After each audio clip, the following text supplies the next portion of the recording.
Hola a todos, muy buenos días, bienvenidos a serenitymarkets.com, su web de información financiera de referencia. Les habla José Luis Cárpatos y esta es nuestra crónica tradicional con las 4 claves de la semana que ahora termina. La semana del sábado 10 de julio y empezamos a grabar a las 9:35. Por aquí, por casa, pues todo más o menos bien. Tengo a Álvaro aprovechando el verano para aprender surf. Lo que pasa es que aprender surf en Alicante, pues muchas olas como que no hay, pero el pobre está con muchísima ilusión. Y el único día que había olas, el otro día, pues suspendieron las clases. Y yo es lo que les decía, ¿no? Digo, pero no estáis buscando olas. En fin, bueno, y Verónica pues ya le pusieron la primera dosis de Moderna. Ella tenía muchas ganas porque estaba muy preocupada por su trabajo, está en contacto con el laboratorio, con mucha gente y tiene bastante peligro. Lo que no entiendo es cómo no, como personal, digamos, expuesto, pues no se les ha puesto antes, pero en fin, bueno, el caso es que ya se lo han puesto. Y un servidor, pues el jueves y habrán visto ahí un pequeño trastorno las actualizaciones de la web y demás. El jueves me la pusieron a mí la segunda ya de AstraZeneca. Y para los de mi quinta que vayan detrás, pues comentar que igual que la primera, pues ya comenté que me dio mucha reacción, pues en esta segunda también ha habido reacción. La primera noche tuve fiebre, pero mucho menos que la primera, mucho menos, mucho menos. Ya el dolor ese de brazo que da se me ha pasado rápido, casi en 2 días, y ya no he vuelto a tener fiebre, solo el primer día. Así que para los de AstraZeneca la segunda es bastante más llevadera que la primera. Y, y nada, pues un fin de semana, es una semana bastante pesada entre unas cosas y otras. Pues a ver series. Tengo ahí una lista y muchísimos amables escuchantes que me mandan recomendaciones de series, incluso de otros países. Muchos países de Latinoamérica me mandan, mucho Argentina especialmente, muchas recomendaciones. Bueno, tengo una lista ahí de series para ver bastante importante. El fin de semana pasado me vi una de Netflix que se llama Los Bridgerton, o no sé pronunciarlo muy bien. Una serie de época, 1813. No está mal, no está mal. Está entretenida. Se ve muy vistosa, no sé, una especie de cuento de hadas, pero bien, no está entretenida, no está mal. Parece que ha tenido bastante éxito en Netflix. Y luego, pues inevitable en mi casa, pues mi señora se ha apuntado al nuevo culebrón turco, ese de Tierra Amarga. Estoy perdido. Estoy perdido porque con los culebrones turcos esos se sabe cuándo se empieza, pero no se sabe cuándo termina. Son miles de capítulos. Bueno, antes de empezar un poquillo de propaganda, recordarles que en Intefi Escuela de Negocios, que está pues totalmente renovada tras la operación corporativa, se han puesto muchos medios, esta ahora es una maravilla. Pues está abierto el plazo de matrícula de la sexta edición del máster en mercados financieros. Pueden, pinchando en la pestaña de cursos de Serenity Markets o entrando en intefi.com, lo tienen todo aquí. También está permanentemente abierta la matrícula de los Energy Master Bolsa, que son pequeños máster de formato microlearning en vídeos de 10 minutos. Son bastante más baratos, todo está en marcha.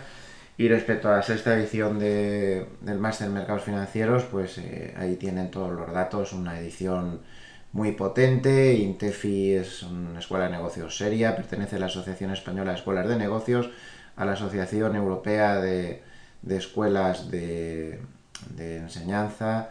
La titulación está refrendada por la Universidad Isabel I, también otras titulaciones con esto, empresas colaboradoras, Instituto Juan de Mariana, y patrocina en concreto este máster pues Mafre, gestión patrimonial.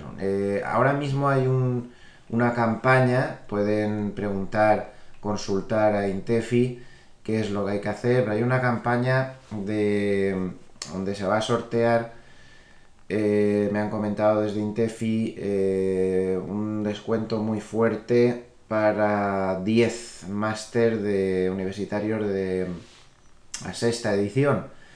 Hombre, es interesante porque tampoco hay cientos, están las plazas restringidas, es un máster de cierto nivel, tampoco hay 1000 que se apunten para un máster esto. Quiero decir que 10 plazas dan 10 plazas de sorteo con ese descuento tan fuerte dan muchas posibilidades. Entonces, pues puede ser un tema bastante interesante. Y también recordarles pues que si pinchan, escriben gloversiasicap.com, pues ahí les aparece las ICAPs que asesora un servidor con todos los datos, todas las cuestiones, por si les puede interesar. Bueno, pues si les parece nos vamos al lío. Hoy me he propuesto ser, a ver si puedo ser un poquillo más breve, no sé si me saldrá, porque siempre lo intento pero no me termina por salir muy bien. Más que nada porque hay muchos amables escuchantes que están de vacaciones y demás. Yo este año lo tengo difícil, vacaciones. Ya saben que, yo no sé, yo creo que hace años que no puedo tomar unas vacaciones así un poco largas. A ver si el año que viene me lo puedo planificar un poco mejor. Bueno, pues hay mucha gente de vacaciones y vamos a intentar, como siempre, pues hacerlo bien, pero voy a ver si soy un poco más breve. Como siempre, ya saben que desde hace semanas, primero hablamos de las 4 claves de la semana, lo más formato podcast posible, porque muchos amables escuchantes pues lo oyen en formato podcast. Y luego ya pues veremos algunas cosas varias. Bien, la primera clave de la semana y una clave importantísima, sin ningún género de dudas, ha sido, de hecho es una semana clave, hay que marcarla en rojo en nuestro calendario de mercados financieros. Ha sido una semana donde hemos cambiado la visión que tiene el mercado del ciclo económico en el que estamos. Importantísima la semana, ¿eh? No es una semana de transición para nada, a pesar de que los índices no se hayan movido gran cosa, porque al final, por ejemplo, en Estados Unidos, en la semana, pues el SP500 se ha movido solo un más 0,30, el Dow Jones un más 0,24 y el Nasdaq un más 0,43. Podríamos decir, así a primera vista, que ha sido pues una semana de cierta transición. Para nada en absoluto, porque hemos cambiado la visión y el enfoque que el mercado tiene de las cosas. Y esto es muy importante. Con razón, sin ella, el mercado se habrá movido más o menos en función de este enfoque, pero tenemos que saberlo, porque si no estamos perdidos, si no vamos llevando el peso al mercado. Hasta ahora, lo que se descontaba era alto crecimiento, alta inflación. Y en función de ese alto crecimiento y esa alta inflación, pues lo que estaba de moda era el trade de reflación. Cosas relacionadas con materias primas, asuntos que pudieran ser favorecidos por la inflación, teniendo además en cuenta que se descontaba hasta ahora un crecimiento pues fuerte. Entonces, por ejemplo, pues han sufrido y mucho las materias primas. Tiene una semana dura para las materias primas. Aquí cerraba el lunes y miren qué semanita han tenido las materias primas. Porque se ha cambiado de paradigma, se ha cambiado de punto de vista. Por eso se ha vuelto a vender materias primas cuando la semana anterior y algunos días más se estaban volviendo a comprar. Esa visión que tenía el mercado decía, lo que hay que hacer es estar corto de bonos, porque este es el trade de reflación, corto de bonos, largo de cosas relacionadas con la inflación, porque a los bonos les perjudica la inflación. ¿De acuerdo? Largo de cíclicos. Largo de cíclicos. ¿Por qué? Pues porque va a haber alto crecimiento, también va a haber alta inflación, pero los cíclicos pues van a subir porque se van a aprovechar del ciclo económico. ¡Pum! Palo a los cíclicos. También se decía que había que estar en value. Bueno, había una serie de sectores típicos en los cuales el mercado estaba metido. Pero esta semana el punto de vista ha cambiado. Y es muy importante el cambio que hemos tenido. Ahora resulta que lo que se está descontando es techo en crecimiento, techo en crecimiento, y no es una suposición. Por ejemplo, yo todas las semanas, y me da pena porque lo ve poca gente, pero es que yo creo que este es un dato importante. Hay un indicador semanal muy fino de por dónde va el ciclo económico. A ver, voy a bajar un poco el cursor. Ya saben que si bajan el cursor les sale todas las actualizaciones que se van cargando a toda pastilla. A ver, un momentito. A ver si lo encuentro. A ver si lo encuentro. A ver si lo encuentro. Aquí está. Indicador de crecimiento del Instituto de Estudios del Ciclo Económico, ECRI. Esto es un indicador semanal que se calcula por este Instituto de Estudios del Ciclo Económico y miren la tasa de crecimiento anticipada, lo que está marcando desde hace ya tiempo, pero ahora se está acelerando mucho más. No indica recesión ni nada de todo eso, pero está indicando enfriamiento. ¿Cuántos datos macro? Esto lo estamos diciendo desde hace semanas, que casi todos los datos macro que salen están indicándonos enfriamiento o techo en el crecimiento. Si es que no sale ni uno mejor de lo esperado, pero ni uno solo. Ni uno. Esta semana hemos tenido un dato de ISM de servicios. Insisto, pongo pocos gráficos porque estoy intentando hacer más formato podcast. Porque es que hay más gente que lo ve como formato podcast que como vídeo.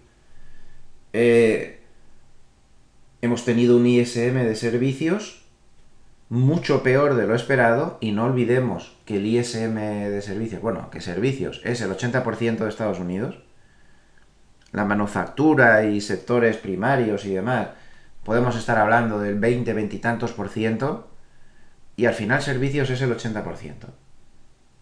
Pues el dato ha salido mucho peor de lo esperado, pero eso no ha sido lo peor. Lo peor ha sido que la subpartida de empleo, y vuelvo a recordar que servicios es el 80% de la economía, es decir, que el empleo de servicios lo es todo para el empleo de los Estados Unidos. El empleo de servicios está en 49,3 desde el 55,3 anterior. 49,3 significa que está por debajo de 50 y en los datos de ISM o de PMI estar por debajo de 50 significa estar en contracción. En contracción.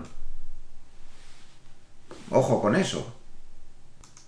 Miren, aquí lo tienen. En la página de tradingeconomics.com ahí salen todos los datos macro con gráficos y con todo. Está muy bien. Este ha sido el dato de ISM, como vemos, el peor desde hace 4 meses. Pero como ven que pone aquí,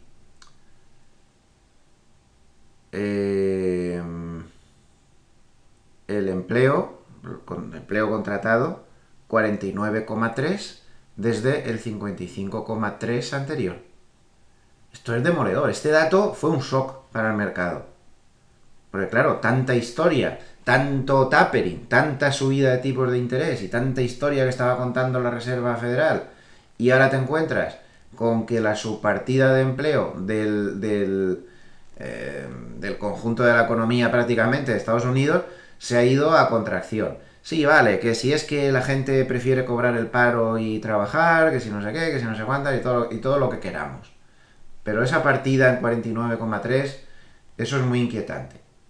Desde 55,3. Bueno, pues es que esto es un sin parar de datos que nos muestran que el crecimiento puede haber tocado techo. Pero eso no es lo que más me preocupa a mí. Es que miren cómo ha salido el PMI de servicios de China. Es que miren cómo ha salido esta semana también el PMI de servicios de China. Eso fue otro shock para el mercado. Ridículo. Y rozando ya la contracción. Vamos a ponerlo un poco más de tiempo. Y claro, aquí lo que vemos, y es que los operadores, perdonen si se ha oído un ruido que le he dado un golpe sin querer al micrófono, los operadores lo que se están temiendo es que China está marcando la pauta y luego vamos todos detrás, porque ellos siempre han ido por delante en el ciclo. Empezaron a caer antes que nosotros cuando el COVID, recuperaron antes que nosotros tras el COVID y más rápido. Cuando digo nosotros, digo potencias occidentales, por decirlo de alguna manera, ¿no? Pero es que ellos han tocado techo de crecimiento ya como por aquí, por ahí más o menos, y evidentemente se están enfriando. Aún no es la cosa peligrosa, pero se está empezando a poner ya demasiado justita. Ya están por los pelos por encima de 50, 50,3. ¿Por qué vamos a cambiar los demás ahora? Si estamos todos siguiendo con retraso el ciclo de China, los operadores se preguntan, ¿y por qué ahora no lo vamos a seguir? ¿No lo vamos a seguir manteniendo igual? Claro que vamos a seguirles. Despídanse, arrivederci. Pero claro, ahora es difícil decirlo porque me van a correr a gorrazos por lo que está subiendo Estados Unidos, el decir ahora cosas contra eso, pero con todos los respetos hacia la maravillosa subida de Estados Unidos, pues ¿qué quieren que les diga? Esa evolución del crecimiento, miren lo que ha supuesto en la bolsa china, no sé, vamos a buscar algún ETF por ahí, pues este ETF chino de acciones de alta capitalización. ¿Y qué me dicen de esto? ¿Y los demás no podemos hacer esto también? Cuando se toca pico de crecimiento, empiezan a cortarse ayudas, historias y demás, y la bolsa miren lo que hace en China. Es que cuando pensamos en bolsa, como solo pensamos en el SP500 y en el IBEX, que de ahí no pasamos, tenemos un sesgo como muy doméstico y gracias que también miramos el SP500, pero hay grandes mercados por ahí que en cuanto el crecimiento se les ha frenado, la bolsa está, bueno, pues ahí está. Estamos hablando de una caída en China desde el pico del 21%. Pero Estados Unidos no lo va a hacer nunca y Europa no lo va a hacer nunca. Aquí vamos a subir eternamente. La máquina del movimiento eterno. Pues hombre, pues no sé por qué. ¿Y si nos vamos al Nikkei de Japón? ¿Qué me dice? Se ha frenado ya el crecimiento post-COVID y toda la película y toda la historia y la bolsa se ha frenado. Pero Estados Unidos va a seguir subiendo eternamente. Y el IBEX también subirá eternamente. Pues hombre, ¿pues qué quieren que les diga? Por cierto, ojo, Nikkei tocando la media de 200, ¿eh? Ahí puede apoyarse en la caída. Ojo que está tocando la media de 200, muy importante. Y me lo borro porque era un tema que quería decir luego y ya lo tengo dicho. Entonces, claro, los operadores están mirando eso, están viendo que el crecimiento con esta semana se ha cambiado de opinión, que ha tocado techo seguramente. Hemos visto el máximo en la velocidad de crecimiento que estábamos llevando. A partir de ahora ya la velocidad va a ir decreciendo y lo normal sería que, como está pasando en otros sitios, pues esto se modere, la bolsa se modere. Si es que no pasa nada, ni es tan espantoso ni tan terrible. El Nikkei lleva un 11. Pues si es que eso es lo que va a terminar por pasar, tarde o temprano. No nos montemos películas. O sea, lo que no puede ser, no puede ser y además es imposible. Eso lo tengo muy claro. Bueno, los bonos marcando el camino de ese cambio de visión, con toda esta subida que no se la esperaba ni uno, ni yo tampoco, no se la esperaba ni uno. A mí me ha venido muy bien, porque sigo teniendo posiciones en bonos de bastante importancia. Una SICAV tengo entre unos bonos de unos tipos y otros cerca de 15, en la otra casi un 20. Me ha venido muy bien, pero yo no me lo esperaba. Yo más bien creía que podía haber algo que rascar ahí. Nunca he estado de acuerdo con esas previsiones del 2% y no sé qué. De hecho, ya saben que si yo lo hubiera visto en el 2%, habría comprado como un loco bonos, que yo no me creía eso. pero tampoco me esperaba que subieran tanto. Bueno, los bonos subían. Sabemos que hay muchos factores técnicos que están influyendo en la subida de los bonos y ya los advertimos. En primer lugar, que ya advertimos que los fondos de pensiones están rotando de bolsa a bonos porque han conseguido, los fondos de pensiones americanos, porque han conseguido un 100% de financiamiento. Eso significa que por primera vez desde el año 2008 los fondos de inversión, los fondos de pensiones, mejor dicho, norteamericanos, pueden cubrir todos los pagos futuros que tienen que dar de pensiones. Entonces, por pura lógica, los gestores están teniendo que arriesgar menos y más a las alturas desmadradas y locas que está la bolsa. Es muy bonito agarrarse a que esto va a subir eternamente, pero por favor, miremos la valoración que tiene el SP500. Si es que está en 30 de PER casi. Eso no se puede sostener. Se puede sostener un tiempo, pero no a medio plazo. Entonces, claro, los fondos de pensiones rotan, se van de bolsa y están entrando en bonos. Lógico, para no arriesgar. No quieren complicaciones, harán que han conseguido, después de la crisis financiera que no lo habían conseguido, pues estar con ese porcentaje. Eso está influyendo en las compras de bonos. Está influyendo en las compras de bonos el que el mercado de liquidez de Estados Unidos se ha desmadrado.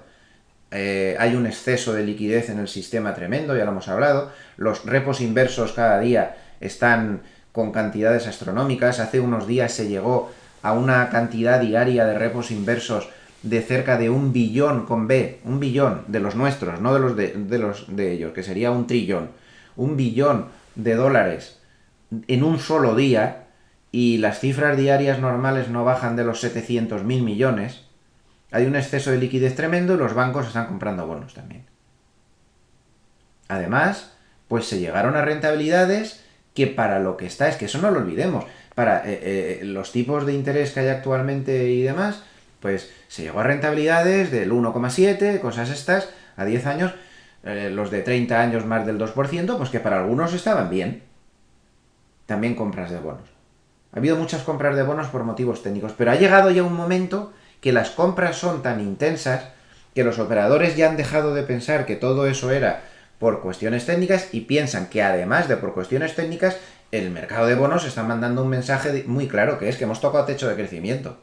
Y claro, la derivada de ese pensamiento, y aquí yo no sé si con razón, pero es lo que piensa el mercado, como hemos tocado techo de crecimiento, la inflación se va a enfriar. Una cosa lleva a la otra. Y eso es lo que se piensa ahora. Inflación más baja de lo que se esperaba hasta ahora. Inflación más baja de lo que se esperaba hasta ahora. Y crecimiento menor. Como ven, el cambio en la semana ha sido morrocotudo. Muy importante, menudo cambio. Es que esto es diferente. Y esto que les estoy diciendo, de que el mercado ha empezado a pensar en techo de crecimiento, como haya pasado en China y como ya ha pasado en Japón y en otros sitios, y en techo de inflación, no es una teoría, no es una estimación ni de un servidor, que no es nadie, pero tampoco del mercado, es algo fundamentado, porque fíjense este gráfico, que es el gráfico del forward, no, este no es del forward 5 años, este es del de 30 años. Bueno, da igual.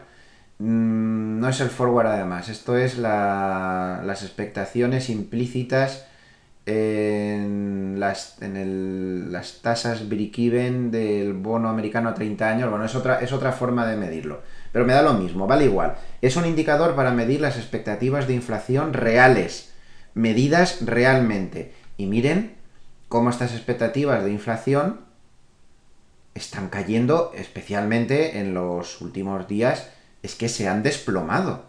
Estamos con las menores expectativas de inflación desde el mes de marzo. No es una teoría, es que realmente están cayendo a mucha velocidad las expectativas de inflación. Claro, llegó un momento en la sesión del jueves, miren qué pedazo de vela, voy a quitarles el Ikenashi, voy a ponerles velas normales, es que es una manía, ya saben que yo siempre tengo puesto Ikenashi. Miren estas velas normales.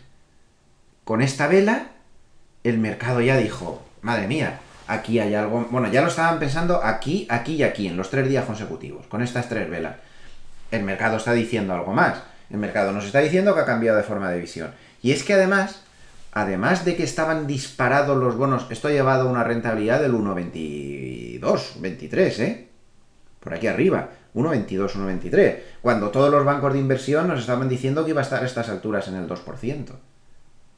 Es que manda narices. Entonces ahí el mercado... Pero es que además, mientras esas velas se iban dando, se producía otro fenómeno que ya habíamos visto en semanas anteriores y que ya habíamos explicado en este vídeo, que era el fenómeno del aplanamiento de las curvas de tipos.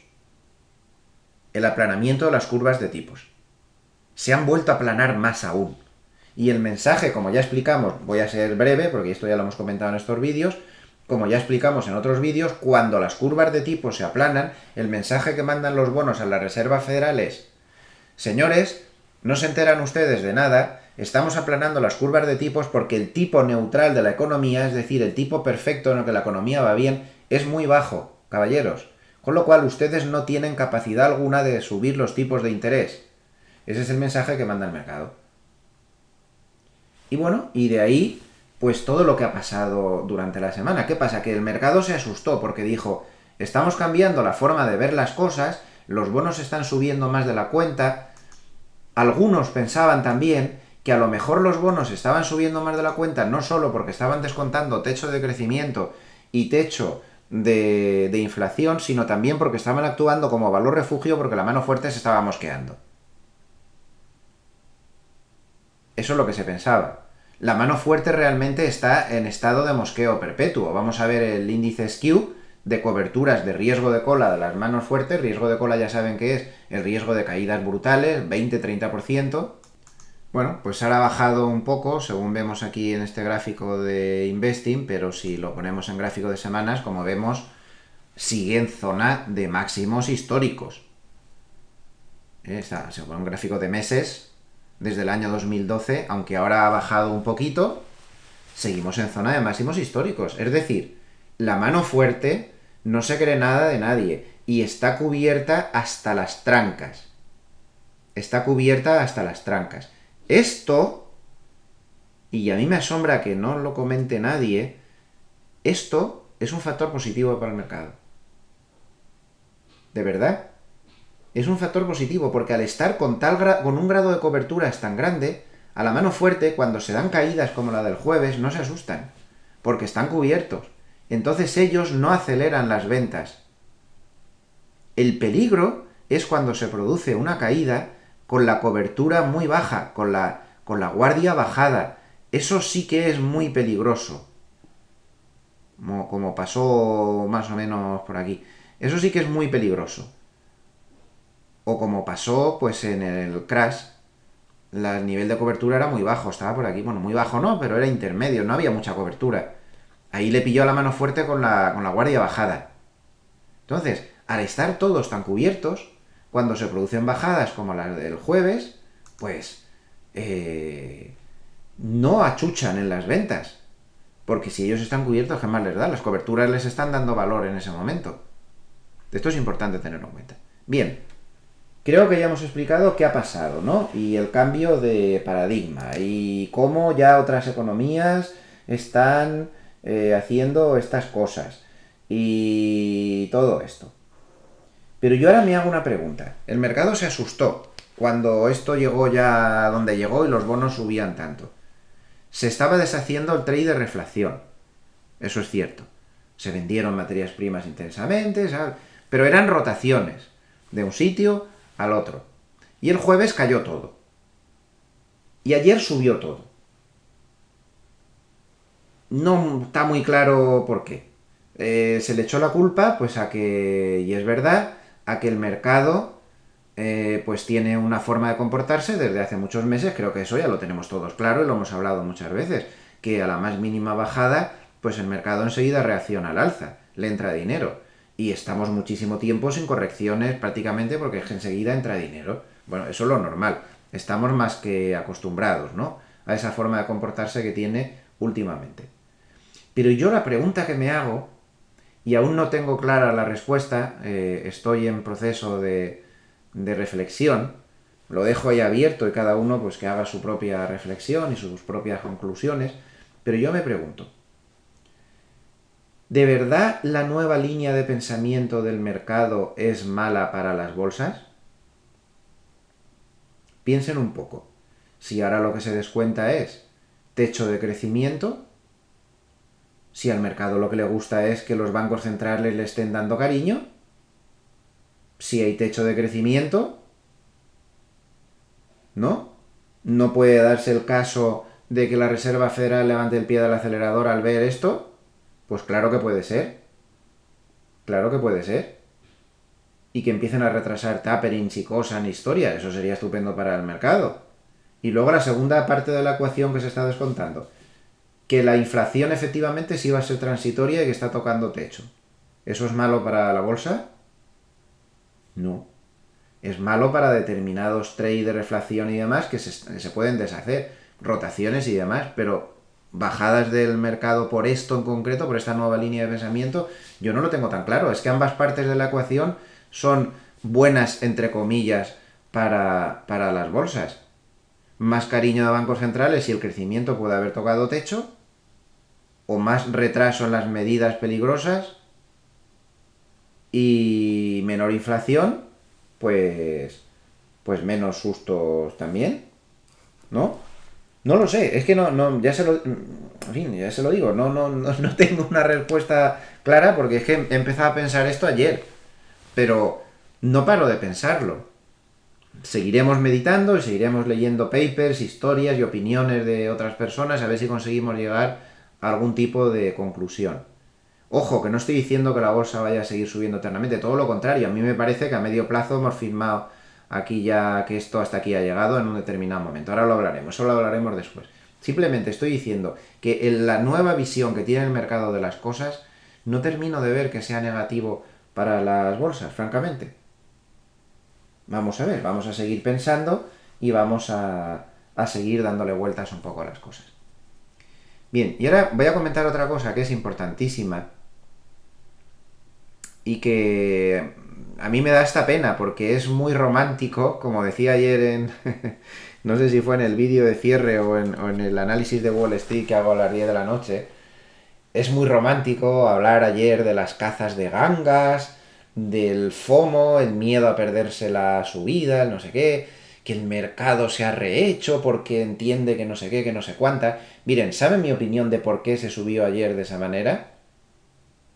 Mucho más sencillo que todo eso, mucho menos romántico y mucho más práctico. A ver, hay una parte del mercado que comete el error, a mi modesto modo de ver, que puedo estar equivocado soy yo, que es ignorar el análisis técnico y solo basarse en el análisis fundamental. Yo creo que eso es una equivocación y es un error. Todo vale en el mercado.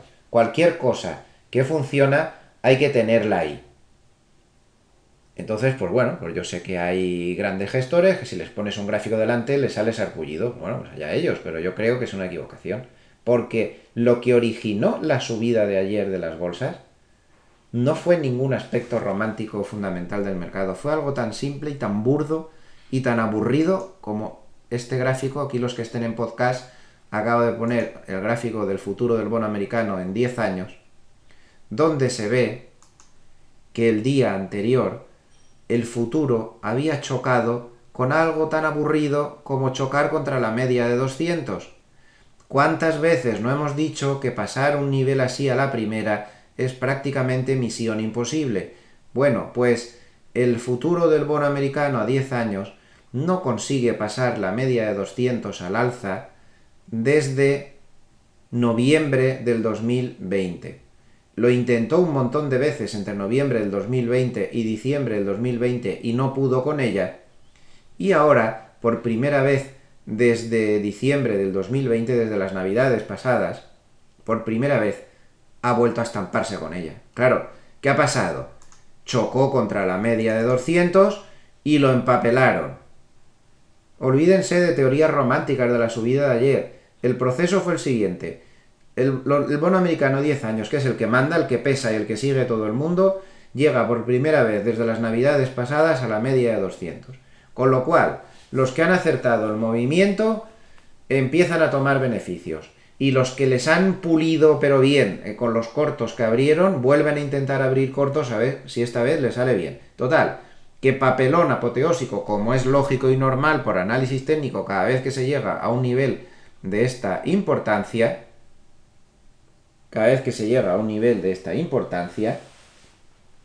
y a continuación, al ver que los bonos están bajando, ese susto que tenía el mercado encima se disipa, empiezan a subir las bolsas que habían sufrido mucho el día anterior con la subida de los bonos por miedo, y ahí tienen todo el proceso de lo que pasó ayer, así de simple. Pero la chispa que origina el movimiento es esta. Y estoy convencidísimo, Estoy convencidísimo. Esto provocó que los bonos bajaran bastante y a partir de ahí, pues se montó todo el resto del movimiento. Me parece que es muy importante que tengamos las cosas claras y que no nos montemos películas que no son. La realidad es la realidad, nos guste o no nos guste. Y el análisis técnico, no me cansaré de repetir, que tiene que estar puesto encima de la mesa, aunque sea a un nivel simple. Es vital. Todo vale. Y el análisis técnico vale muchísimo. Y las manos fuertes, esto de la media de 200, lo tienen grabado a fuego. A fuego. Y si no, miren. ¿Ustedes se creen que si fuera verdad esto que los talibanes un poco, no, o sea, talibanes no es la palabra, duros, del fundamental, y yo no miro nada más? ¿Ustedes creen que si las manos fuertes no miraran la media de 200, Bank of America, nada menos, uno de los bancos más grandes del mundo, emite un paper de 14 páginas hablando de la relación del SPX con la media de 200 y sacando conclusiones bastante importantes? De hecho, vamos a repasar el paper, que me parece que merece la pena. Sacando conclusiones bastante importantes, ¿verdad que no? Pues paper de estos tiene Goldman, tiene JP Morgan, tiene este que vende Bank of America y tiene todo el mundo, porque sí miran la media de 200 y sí miran el análisis técnico. Claro que lo miran, pues no seamos nosotros más papistas que el Papa. Miren si miran el análisis técnico, miren si lo miran. De hecho, vamos a repasarlo porque este paper es muy bueno. ¿Ok? Pues esa es mi opinión al respecto.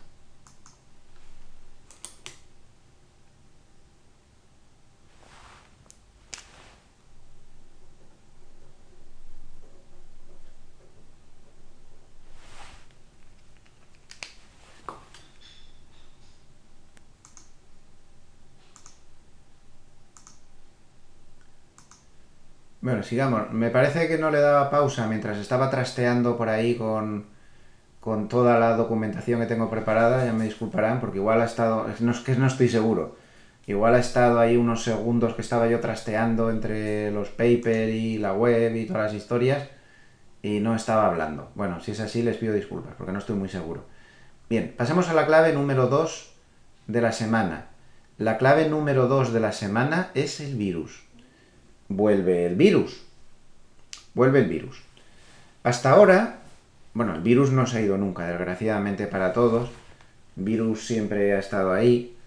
Pero era algo que el mercado ya lo tenía como en un segundo plano. O incluso en un tercer plano. En las encuestas de lo que temen los gestores de Bank of America, Merrill Lynch, que se publican una vez al mes, se veía que estaba siendo algo como marginal, ¿no? Pero esto ha vuelto con mucha fuerza en la semana. En primer lugar, castigando la bolsa australiana. La ha castigado mucho. No sé si tendré yo un gráfico de la bolsa australiana por algún sitio. Pues igual sí, ¿no? Algo tengo yo que tener por ahí. Miren, este debe ser este, digo yo. FTSE de Australia. No sé si tiene acceso a los datos de tiempo real. Pues vaya. A ver si encuentro algún otro. Pues a ver si este ETF nos puede servir. Vale, este ETF nos puede servir. Bolsa australiana. ¿Ustedes se dan cuenta de cuántos mercados están corrigiendo, tocando techo y demás? Yo lo único que digo es lo que dice el refrán: cuando las barbas de tu vecino veas cortar, pon las tuyas a remojar. Pero es que esto es generalizado, ¿no? Como la cantidad de mercados que están ya corrigiendo en laterales amplios o bajando, y esto es lo que nos espera a los demás, porque es el mismo ciclo. Entonces, Australia lleva varios días, toda la semana, sufriendo mucho con el virus. ¿Por qué? Pues porque la nueva variante Delta está complicando la situación sanitaria en Australia, Nueva Zelanda y muchos países de Asia.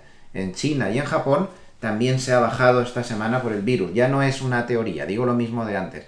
Ya no es una teoría, es una realidad. Se baja por el virus.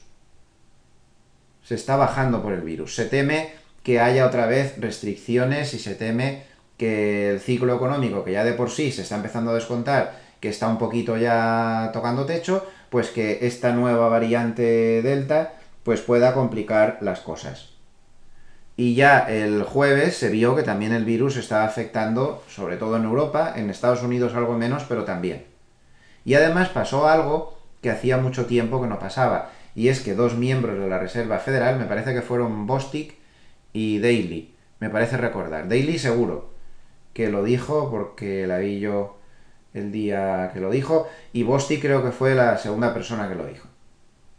Dos miembros de la Reserva Federal por primera vez en mucho tiempo diciendo que todo esto de la variante Delta y demás va a complicar la recuperación económica en Estados Unidos. Esto es muy importante porque redunda en la clave número uno, en este enfriamiento, en este, entre comillas, en este techo de crecimiento. Esta nueva variante del virus nos está fastidiando. ¿Y por qué nos está fastidiando tanto? Pues por dos cosas. Primero, porque es una variante muy agresiva y ahora más que nunca se está notando mucho que con una variante tan agresiva los porcentajes de vacunación pues son importantes. ¿Qué pasa? Que en Estados Unidos, por ejemplo, el porcentaje de vacunación no ha llegado a donde quería Biden, ni muchísimo menos, se ha quedado mucho más abajo, y no por falta de vacunas, sino porque hay personas pues que no consideran oportuno vacunarse. Entonces, claro, eso no tiene solución.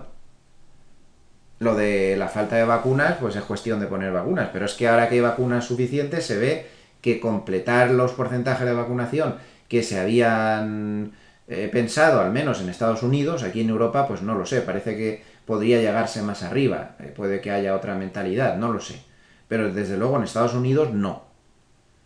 Hay un porcentaje que no considera oportuno vacunarse, con lo cual estas variantes pues tienen más el camino abierto. Y luego la segunda parte, que esta variante es tan agresiva que las vacunas que ya están puestas tienen dudas en cuanto a la eficacia. Por ejemplo, ha sido muy comentado durante la semana que Pfizer está viendo que en Israel, donde mayoritariamente se ha vacunado con esta vacuna, está viendo muchísimos casos de esta variante, pero es que entre gente vacunada con las dos dosis de Pfizer. Entonces, Pfizer hizo un estudio y dedujo que el problema estaba en que la fuerza de la vacuna empieza a bajar a partir de los 6 meses. Y los casos de contagios que había con esta variante eran todos de gente vacunada como mucho a primeros de febrero. Primeros de febrero hacia atrás, pero no hacia adelante. Y ayer pidieron a la FDA la posibilidad de poner una tercera vacuna. Y lo dijeron muy seriamente. Ya otros fabricantes han hablado de la tercera vacuna. AstraZeneca también lo ha dicho, e incluso Moderna. Todo el mundo está hablando de la tercera vacuna porque parece claro que con estas variantes tan agresivas, con las dos dosis no es suficiente. Sí lo eran para las variantes hasta ahora, pero no para las siguientes. Y parece ser que con esa tercera dosis sí que se consigue una respuesta inmunitaria tan fuerte que ya, por muy agresivas que sean las variantes, taparía. Pero claro, el problema es que primero tienen que aceptar las autoridades sanitarias esa tercera dosis. De momento la FDA lo ha rechazado de plano. Luego hay que ponérsela a todo el mundo. Eso va a llevar otra vez mucho tiempo. O bastante tiempo. En fin, se ha juntado todo eso. Y claro, el mercado tiende a pensar que puede haber de nuevo restricciones importantes. No es que pueda haber restricciones, es que ya las está habiendo. Hay restricciones ya muy importantes en Australia, Nueva Zelanda y en muchos países asiáticos, y seguramente en Europa no vamos a poder aguantar mucho más porque los casos se están disparando. Bien es cierto que al haber ya mucha gente vacunada, de momento, las hospitalizaciones, los fallecimientos, pues no son tan importantes como en oleadas anteriores, pero lo que el mercado le afecta que es que pueda haber restricciones, pues es lo que se está empezando pues a ver. Los valores de turismo y demás pues han tenido muchos problemas también durante la semana, por todos estos factores. Así que a partir de ahora, pues esta clave número 2 la tenemos que traer a escena porque puede ser que esté funcionando a partir de ese momento. Bien, clave número 3. A pesar de todo esto que estamos comentando y de la cantidad de mercados que están ya en fases correctivas ya, y desde hace tiempo, laterales o con caídas directamente, el SP500 y el Nasdaq no paran de subir. Es que incluso dentro de los índices norteamericanos, si vemos el Russell, por ejemplo, de pequeñas compañías, está como los otros mercados que hemos visto, como Oceanía, como Asia, como tantos otros mercados, está corrigiendo en lateral, consumiendo tiempo. Entonces se han quedado solos prácticamente el Dow Jones, el SP500 y el Nasdaq. Se han quedado solos. Tan solos se han quedado que yo me quedé de una pieza cuando vi este estudio. Yo es que de verdad que no me lo podía creer. A mí este estudio me dejó, no sabía que esto lo calculaban. Lo calcula Sentiment Trader, a ver si lo encuentro. A ver, ¿dónde está esto? Bien, he tenido que echar mano del buscador. Está puesto el día 8. O igual sí que estaba por aquí y no me he dado cuenta. Bueno, da igual. Vamos a verlo aquí. Una curiosa medida de la sobrecompra extrema que tiene el SP500. Miren qué cosa más curiosa. Este es un indicador que mide, es de la web de Sentiment Trader, que siempre hace cálculos interesantísimos, que mide el número de bolsas nacionales que lo hacen mejor o peor que el SP500. Entonces, aquí se tienen en cuenta, bueno, se ve simplemente aquí en la escala que tienen en cuenta más de 100 bolsas mundiales. Más de 100 bolsas mundiales, atención, más de 100 bolsas mundiales. Y comparan cada una de estas bolsas mundiales si lo está haciendo peor o mejor que el SP500. ¿Saben cuál es la lectura actual? Cero. Cero. Ni una sola de las 100 y pico bolsas mundiales importantes, o no tan importantes, porque en 100 y pico bolsas ahí habrá cada churro de mercado, ni una sola lo está haciendo mejor que el SP500. ¿Ustedes se creen que esto es normal? ¿A que no? Ni una sola bolsa del mundo lo está haciendo mejor que el SP500. Alucinante. Yo no sé si puede haber un gesto mayor. ¿Qué pasa? ¿Que en Estados Unidos atan los perros con longaniza? Pues no. No están atando los perros con longaniza y tienen los mismos problemas que tenemos en todos los sitios. Que la respuesta de la Reserva Federal ha sido la más grande del mundo y tal, vale, sí, cierto, pero tampoco es como para esto. Lo que pasa es que esto es una excepción, que hay mucha sobrecompra, que al mercado le cuesta mucho darse la vuelta, pero esto, ojo.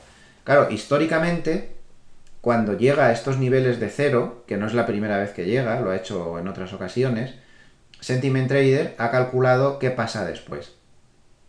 Cuando llega a cero, no, cuando llega a niveles importantes, o sea, incluido niveles algo un poquito más altos. Por debajo de 2,5... No, esto es... Creo que es a partir de 9... De 9 o así bolsas. Bueno, cuando hay muy pocas bolsas que superen al SP500. Tenía que ver el texto completo y cómo lo hicieron exactamente. Bueno.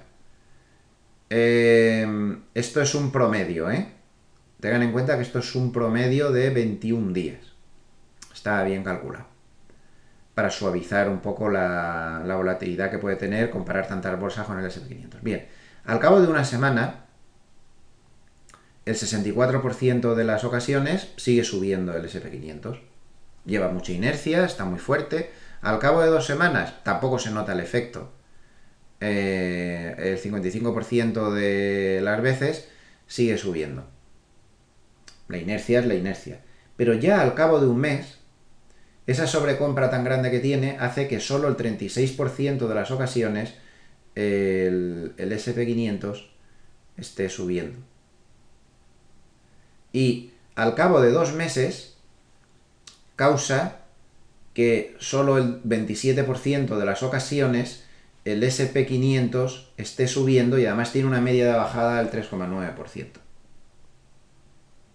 Es decir, que aquí tenemos una señal pues muy clara de que a medio plazo esto empieza a ser muy insostenible. Muy insostenible. Muy curioso este indicador, ¿verdad? Me parece muy interesante. Miren, Bank of America, en este paper que ahora terminamos de repasar, tiene muy claro que el objetivo de subir, o sea, cree que va a seguir subiendo, aquí lo pueden ver muy claramente en este estudio que hacen técnico, creen que va a seguir subiendo y creen que el potencial alcista llega hasta 4.400, 4.420. O sea, que ellos creen que va a seguir subiendo.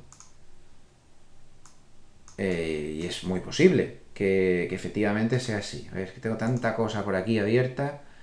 Vamos a ver nuestro propio gráfico. Yo creo que ese 4.400, 4.420 está ya muy cerca, está casi a un 1% de lejos. Podría ser algo más, porque si nos fijamos, la parte de arriba del canal alcista, donde se ha parado 1.000.000 de veces desde el año pasado, está un poquito más arriba. Está en 4.444. Hombre, podría haber hasta algo de rebasamiento, llegar hasta 4.500. Yo creo que por pura lógica y por la sobrecompra que tiene, aunque este nuevo paradigma que descuenta el mercado a lo mejor es positivo para el mercado, francamente, con este exceso de valoración, con ese PER brutal, por mucho que suban los beneficios en esta temporada, que parece que van a subir, la del segundo trimestre, pues hombre, la zona 4.420, como dice Bank of America, a 4.500, para mí esta es una zona de toma de beneficios o de coberturas. Me parece que sería un error estratégico de una envergadura enorme ponernos a construir cartera por aquí arriba. Eso no. Es una zona para tomar beneficios. Que me puedo equivocar y tomar beneficios y que siga subiendo, pues me alegro mucho. Pero las máximas probabilidades a medio plazo son esas. Y ya se volverá a entrar en otro momento. Pero es que esto está muy pasado de rosca, como acabamos de ver. Está muy pasado de rosca. Uy, se me ha desconfigurado esto. A ver. Puñeta. Ahora. Bueno, vamos a volver al paper este que teníamos abierto. Por cierto, para el Nasdaq, están dando un primer objetivo de subida en 14.830, que ya lo ha tocado, pero luego en otro gráfico a más largo plazo que ponen debajo, le están dando un potencial final, aquí lo tienen. ¿Recuerdan cuando yo les decía esa ruptura de triángulo, ¿recuerdan? Que se lo dije hasta que se me cayó la boca. Cuando se rompa ese triángulo, el potencial de subida es muy fuerte, y así ha pasado. Bueno, para una que acierto, perdonen que me vanaglorie de ello, ¿no? Porque las rupturas de los triángulos son muy violentos. Bueno, pues Bank of America piensa igual que yo, y estiman que la ruptura de este triángulo le da un potencial alcista muy fuerte, y la ruptura del triángulo, según ellos, le da un potencial, no tiene por qué cumplirse, pero le da un potencial hasta 15.930. 15.930.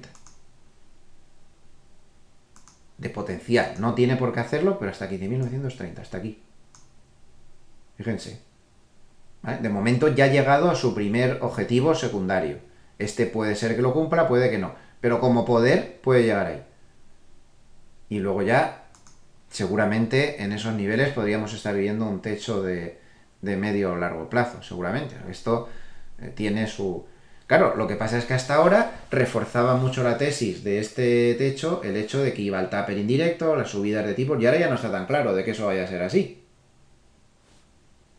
Como ven, no tengo un análisis cerrado completamente esta semana. Tengo muchas fisuras y muchas dudas. Hay que seguir trabajando, por lo tanto. Hay que seguir trabajando a diario. Bueno, este paper, muy interesante. Bank of America ha visto que cuando el SP500 no ha tenido ni un solo día a precio de cierre por debajo de la media de 200 en los primeros 6 meses del año, como ha pasado este año, esto ha sucedido en 35 años, desde 1929 hasta la fecha, ha pasado en 29 ocasiones. que el SP500 en ningún momento del año ha cerrado por debajo de la media 200. La media 200 es la verde. No ha pasado, ni siquiera se ha acercado, francamente. Bueno, pues de esas 35 veces en 93 años, cuando eso ha sucedido, se ha tenido una media de subida en el primer semestre del 11,40. Este primer semestre también se ha subido mucho. Pero, y esto es lo importante, se ha extendido la subida al segundo semestre, con un 5,4% extra. El primer semestre estaba en el 11,40 de media y en el segundo semestre, perdón, en el año completo 16,80. Es decir, 11,40 de subida en el primer semestre y que antes creo que lo he dicho mal, y 5,40% en el segundo semestre. O sea, siguen las subidas, pero no a la misma velocidad. Y el 85% de las ocasiones es lo que ha sucedido y ha seguido alcista el resto del año. Es decir, que cuando el mercado lleva tanta inercia y la tendencia es tan fuerte como es el caso actual, le cuesta mucho dejar de subir en el año completo. Pero la reflexión que hace Bank of America es que al SP500 lo que le cuesta mucho, aunque luego en el segundo semestre termine subiendo, es mantenerse todo el año sin visitar al menos una vez la media de 200. Entonces, de las 35 ocasiones desde 1929 en las que no tocó la media de 200 en el primer semestre, solo en 13, es decir, el 14% del tiempo, nunca llegó a tocar en el año la media de 200. O sea que es un evento muy raro. Esto no es muy habitual. En las otras 21 veces de las 35 en que pasó el primer semestre sin tocar la media 200, en la mayoría de las ocasiones en el segundo semestre sí que la tocó. Es decir, que la pauta típica es seguir subiendo el resto del año, pero con una corrección intermedia de bastante envergadura. ¿De acuerdo? Entonces, lo que dicen ellos es que el SP500 por estadística tiene más posibilidades de revisitar la media de 200 en el segundo semestre. Es lo que suele pasar.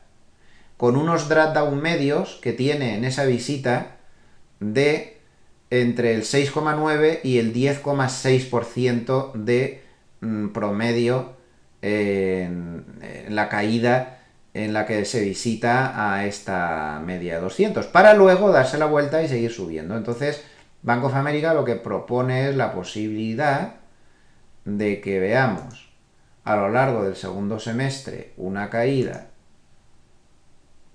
Pues hay que tener en cuenta que la media 200 va subiendo, ¿eh? Ahora mismo sería una caída del 10, justo en la media, si es que está justo en la media. Luego, pues a lo mejor puede ser menos, porque si ahora se pone a corregir en lateral consumiendo tiempo, o dentro de un tiempo, cuando suba algo más, pues la media va subiendo y la corrección es menor. Pero esto es totalmente posible, es lo que defienden en este paper, de que llegue a un menos 10, un menos 11%, que es más o menos la media de lo que ha hecho otros años, para luego seguir subiendo. Entonces aquí la jugada buena que se me ocurre, que luego será todo lo contrario de lo que estoy pensando, la jugada buena podría ser tomar beneficios por aquí, intentar entrar más abajo y terminar el año más arriba. Y se podría hacer una jugada ahí pues bastante chula, ¿eh? Luego ya veremos, luego hay que matizar, luego en cada momento hay que ver y que no hay que ver, pero así a priori parece que esa podría ser la jugada del resto del año. Y como lo mío en estos vídeos pues es proponer ideas, por locas que sean, pues ahí queda la propuesta. En la web tienen esto resumido, está puesto aquí, y les he puesto unos cuadros muy interesantes que aparecen en el paper, como este, que lo pueden ver luego con calma, y les he puesto los gráficos esos también para que los puedan ver. Así que luego tranquilamente lo pueden ver en la web. Y ya pues en la cuarta clave de la semana, pues yo diría que como se ve en el paper de Harnett, que ahora lo veremos en varios, una vez que terminemos con las 4 claves, como se ve en el paper de Harnett, pues ha habido flujos muy interesantes, muy fuertes entradas de dinero en... Uy, este no es, he puesto el de la semana pasada, perdón. Ahora sí. Los flujos han sido muy interesantes esta semana porque ha habido 18.400 millones de dólares de entradas en los fondos en bonos. La mayor entrada de dinero en 5 meses. Como vemos, esas subidas de los bonos van con fundamento. No es como el SP500 que está subiendo con todas las divergencias del universo juntas, como hemos visto esa divergencia, por ejemplo, con los otros países. Sigue subiendo, y el Nasdaq igual, siguen subiendo con muy pocos valores acompañando a los índices, y hay un montón de historias ahí, de divergencias que ya hemos narrado en otras semanas y que no hace falta ponerse pesados. Eso me confirma la posibilidad de que en esa zona de 4.400 y pico, 4.500, pueda ser un techo de medio plazo. Eso me reafirma todas esas divergencias tan tremendas que estamos teniendo. Bueno, los bonos no, los bonos están entrando chicha. 10.500 millones de entradas en cash. Esta cifra engaña porque pone 6.800 millones de entradas en bolsa, pero no en bolsa de Estados Unidos. En la bolsa de Estados Unidos bajó. Son otras bolsas mundiales las que tuvieron las entradas. Y esto es lo que me ha dejado inquieto. Salidas de 100 millones de dólares del oro. El oro que daba a ver, por la pauta estacional anticárpatos, que en cuanto yo me salgo del oro empieza a subir, pues ahí la tenemos. Esta pauta estacional es infalible. Cuando me vean que yo me salgo, métanse rápidamente, cachis en la mar. Toda esta subida no viene con mucha chicha, que digamos, porque ahí lo ven, en los flujos lo que ha habido son salidas de 100 millones. No tengo yo muy claro el oro. Y toda esta subida me alegro mucho, pero cuando rompa la media de 50 y la media de 200 que tiene ahí, entonces lo miraré. Yo es que ni lo pienso mirar y estoy muy de acuerdo con el modelo, por mucha rabia que me haya dado, que en cuanto me he salido, pues ha rebotado, ¿no? Así que interesantes los movimientos. Y ya luego, pues ahora veremos un poquito más despacio ya en varios lo que dice Harnett. Nada más en cuanto a las 4 claves de la semana. Hacemos un pequeño ya reseteo y empezamos con cosas varias. Bien, y la primera cuestión varia que vamos a ver, pues ya que estábamos con el paper de Harnett, pues vamos a recrearnos un poco más con él. Y vamos a ver algunas cosas interesantes que nos dice Harnett. Por ejemplo, en los pasados 15 meses, 30 billones con B, trillones de los anglosajones, billones de los nuestros, 30 billones de estímulos fiscales y monetarios anunciados. Casi nada, ¿eh? Casi nada. ¿Cómo no iban a subir las bolsas? Bueno, hay otras cosas interesantes, él habla de muchas historias. Dice que las 5 P's bajarán en la Q3. Las 5 P's que bajarán en la Q3 para él son la pandemia, el precio, el posicionamiento, porque hay mucha gente en bolsa, la política monetaria, los beneficios. Es decir, ya los beneficios no del trimestre que vamos a ver ahora en la temporada de resultados, que ahí se espera un 65,8% de subida nada menos.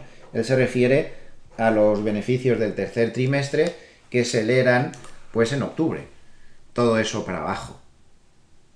Y él considera, y lo dice muy claro, este hombre es valiente y no cambia de opinión cada 10 minutos como hacen otros de algunos bancos de inversión según cómo ven la cosa. Él sigue diciendo lo mismo. Por lo tanto, en función de todo esto, los retornos del Q3 para el crédito, las acciones, commodities, tal, pues eso, ya no serán tan fuertes. ¿De acuerdo? Lo dice bien claro, lo está diciendo sin parar. Sobre todo quédense con esto, crédito y acciones. También ya ve que los commodities tampoco serán tan fuertes porque el crecimiento empieza a flaquear. Bueno, dice una serie de cosas. Miren esto es una barbaridad. El PER, el trailing PER del SP500 actual está a 30 veces. 30 veces. 30 veces. El más alto en 100 años. La media es 15. Char 7. Vamos a verlo. ¿Ustedes se creen que esto es normal? Tenemos el PER en el SP500 más alto en 100 años. ¿De verdad que va a seguir subiendo la bolsa indefinidamente?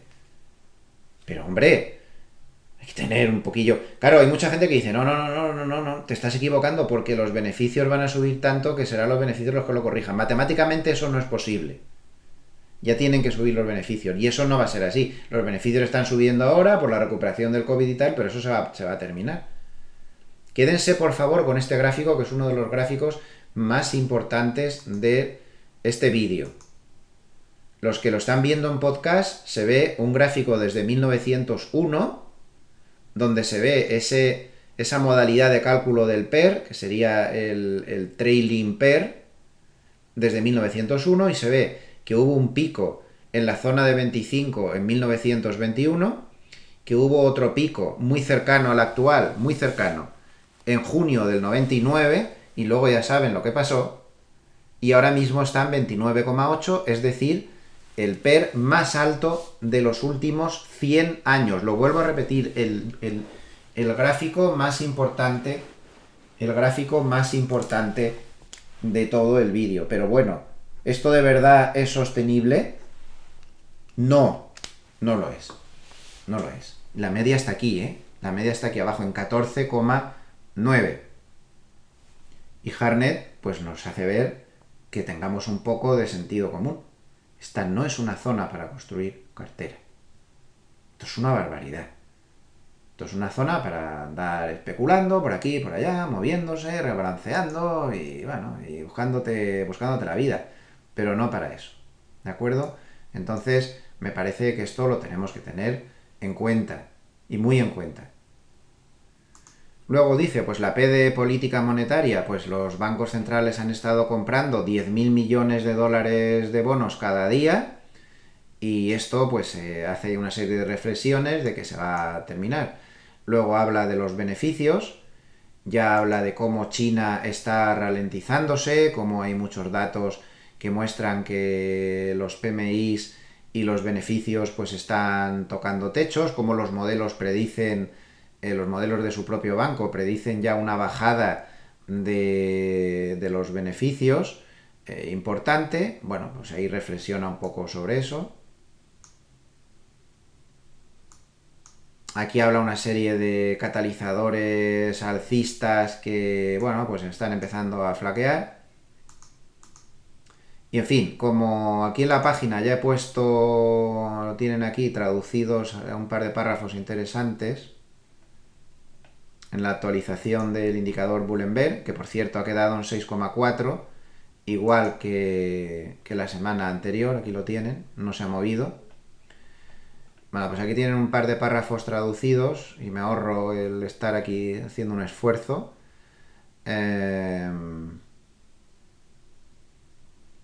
Este es el párrafo más importante, diría yo. Nadie está largo de bonos, nadie está corto de acciones, pero todo el mundo pues está posicionado en valor frente a crecimiento y creen que la tecnología de Estados Unidos es el lugar para estar escondido ante los problemas del tercer trimestre, en lugar de estar en defensivos. Esta es su opinión. Y entonces dice, el trading de dolor del tercer trimestre, que en su opinión es lo más probable que suceda, será cuando el SP500 descienda por debajo del 4000, liderado por la tecnología. Muy interesante su opinión y muy valiente. Él lo que cree, pues es que... A ver, ¿dónde está el gráfico? A ver, tenemos tanta cosa abierta que ya no sé ni dónde estamos. Voy a ir cerrando cosas porque si no tenemos un lío aquí montado. Aquí. Él lo que cree, pues es que el SP500 bajará de 4.000, ahí entrará el dolor, pero ya saben que su propio banco piensa que tras una corrección de cierta envergadura, posiblemente luego pues vuelvan las subidas, pero él ve un tercer trimestre ya precisado, porque él siempre hablaba de un segundo semestre, pero él ya habla claramente, ve un tercer trimestre, julio, agosto, septiembre, problemático y febril, como decía la canción. Problema del siglo XX Cambalache. o algo así era, problemático y febril. Ojo, porque Hartnett yo sigo considerando que es muy valiente y que el que más ojo tiene es el que antes empezó a hablar de esta inflación y cosas de esas y luego se apuntó mucha gente al carro, pero el primero que lo hizo fue él. Aquí les quería enseñar un gráfico que a mí me impactó bastante esta semana. Es un gráfico sobre la rentabilidad de los bonos americanos a 10 años. Paren el vídeo ahora cuando termine y obsérvenlo con calma, pero verán que esos análisis muy simplistas que hacen muchos bancos de inversión de cómo la cosa está marinera con los tipos de interés, seguro que la rentabilidad de los bonos americanos a 10 años se va al 2%. Eso, si se fijan en el gráfico, no funciona nunca. Nunca. La rentabilidad de los bonos americanos a 10 años se mueven más bien al revés del periodo en el que se está. O sea, cuando se está en un tapering que entonces deberían hacer no sé qué, hacen lo contrario. Cuando se está en una QE que deberían hacer no sé qué, hacen lo contrario. Eso es muy típico, ¿eh? Es muy típico. Bueno, se lo dejo ahí. Me parece que es un gráfico, sobre todo para nuestros escuchantes institucionales, les puede ser de bastante ayuda. Cuidado con esas suposiciones que hacemos siempre de lo que van a hacer los bonos y que luego tendemos a equivocarnos. Ese convencimiento que había de que, bueno, iban a llegar las rentabilidades a la estratosfera y mucho más allá. Pues al final no es así. Otro tema que no quería yo dejar pasar en este vídeo es lo que está pasando en los mercados oscuros. Nos hemos quejado mucho en el último tramo de subida de que el volumen comprador real que aparece aquí en los mercados oscuros, en unos mercados donde los particulares no entran, esto es solo dinero de manos fuertes, y además aquí hay que recordar que este cálculo que se hace del volumen de los mercados oscuros y su correlación y demás, se hace equiponderando todos los valores. Aquí no hay tecnológicas que ponderen el 25%. Aquí cualquier valor tiene el mismo peso que otro. Bueno, pues ojo, porque los últimos días, a la chita callando, el volumen comprador ha subido mucho. Y está en niveles, vamos a decir, interesantes, ¿eh? Fíjense, incluso ayer subió. Que está esto con un color azul ahí como flojeras que no se ve bien. Pero ayer subió, ¿eh? Ayer subió. Entonces, está en un nivel aceptable y que refuerza que pueda seguir subiendo, lo cual nos da la pista de que no se puede descartar para nada que llegue a estas zonas de las que estamos hablando por aquí arriba. Porque ahora parece que va con chicha. Ya saben que nuestro indicador Mundo Hedge Fund, que ya lo conseguí otra vez volver a poner en marcha tras haber estado muchos meses, que se descogorció las lecturas por todo lo que pasó con el COVID y el contra COVID y lo que sea, ahora ya vuelve a dar indicaciones normales. Este es un indicador muy fino que se anticipa mucho de lo que hacen las ultramanos muy fuertes, hablando mesas de los grandes bancos de inversión y demás. Y este pasó largo por sorpresa el 14 de junio, que yo creía que se había vuelto loco, pero bueno, lo comuniqué y encima luego estuvo 3 días bajando, no se modificó, siguió dando que estaba con saldo neto comprador y luego miren lo que ha pasado. Empezó a dar la señal casi 140 puntos más abajo. Esto es un indicativo un poco de lo que acabamos de ver ahí también. Ya saben que este indicador lo ponemos, si hay algún cambio, lo ponemos sin falta antes de más o menos a la altura de la apertura de Wall Street las 5 de la tarde, y si no hay cambios, pues de vez en cuando también para recordar la posición. Es un indicador que ha estado funcionando bastante bien muchos años. Lo tuve que parar, insisto, porque se descogorció con las lecturas raras que empezó a dar tras el crash y el contra crash. Bueno, pues ahí queda ese dato. El dinero ha entrado y ayer en el indicador este de órdenes al cierre también estuvo interesante la lectura.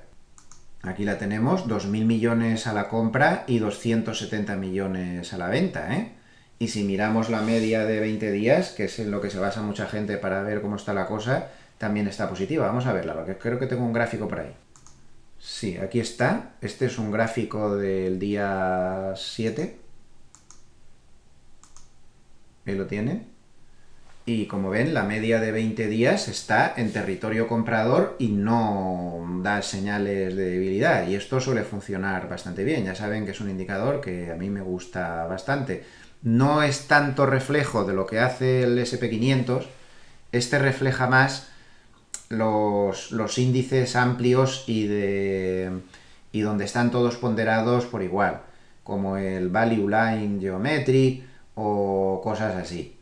¿Y cómo está el Value Line Geometric? Pues no está mal. Ahí está. Está un poco más parado que el otro, que el general, porque no le influye tanto las tecnológicas, pero bueno, pues no está mal. Bueno, todo reflexiones por si les son interesantes. Vale, si les parece, vamos a terminar con un repasito al sistema sencillo, este que seguimos todas las semanas. Vamos a borrar, suprimir todos los objetos. Bueno, SP500, pues nada, no hay sin novedad en el frente. Está, como saben, el sistema está largo desde hace mucho tiempo y sigue largo. Yo recomendaría objetivo de beneficios donde hemos hablado antes y el sistema nos dará salida cuando se activen dos bolitas rojas y se pierda el mínimo de las velas esas. De momento, pues sigue largo sin mayor novedad. En el Nasdaq, pues sigue largo, ganando mucha pasta y ojo, porque aquí sí que tenemos señales.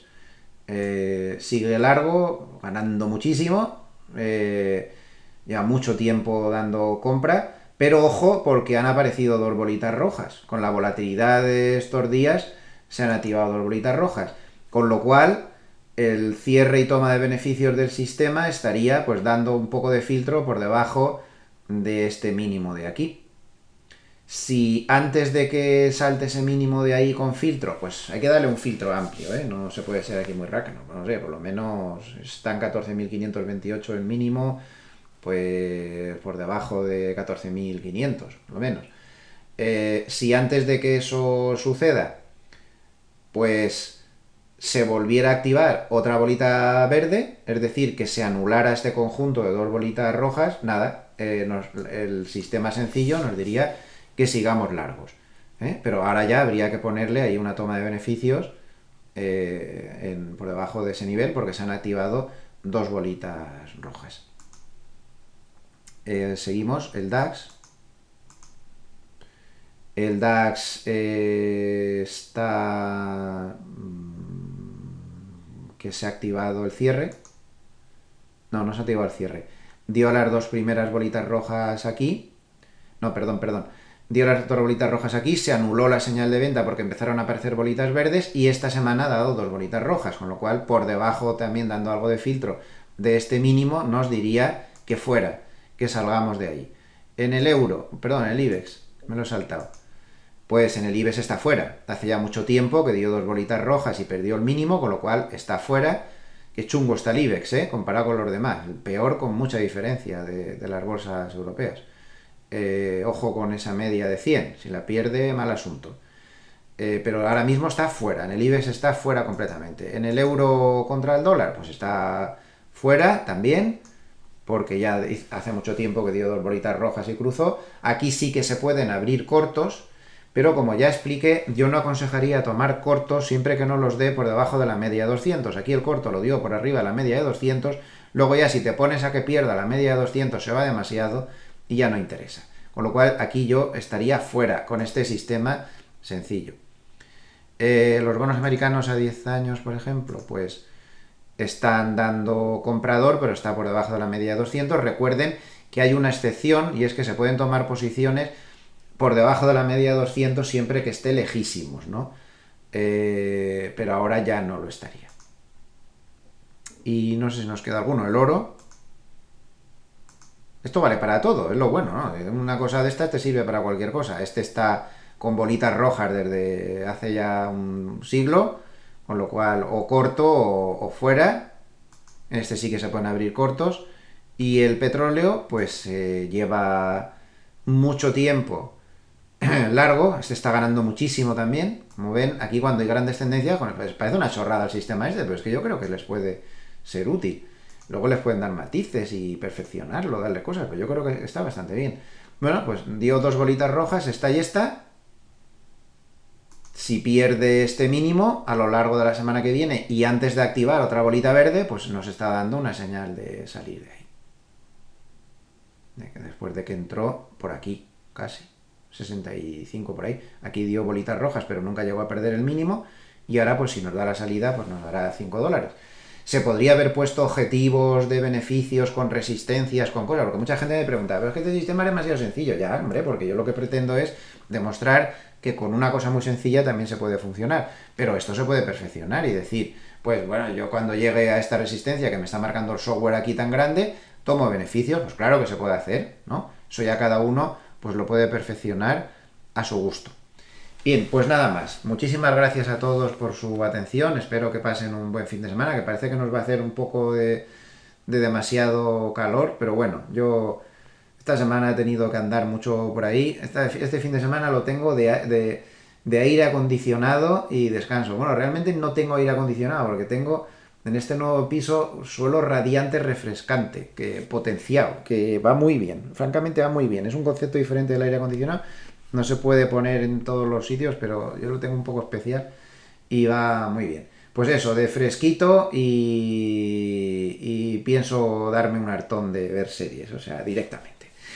Venga, pues muchísimas gracias. Recuerden lo que les digo siempre, yo no soy nadie, yo soy un inversor igual que ustedes que intento sobrevivir, mis opiniones no valen mucho, yo lo único que pretendo es darle datos para que usted se haga su propio análisis, qué es lo que de verdad le va a funcionar y donde se va a sentir pues más seguro. Muchas gracias también por estar toda la semana siguiendo a Serenity Markets y escuchar también nuestros vídeos en el canal de YouTube. Y les espero como siempre, pues el lunes en el vídeo de por la mañana con las aperturas. Buen fin de semana.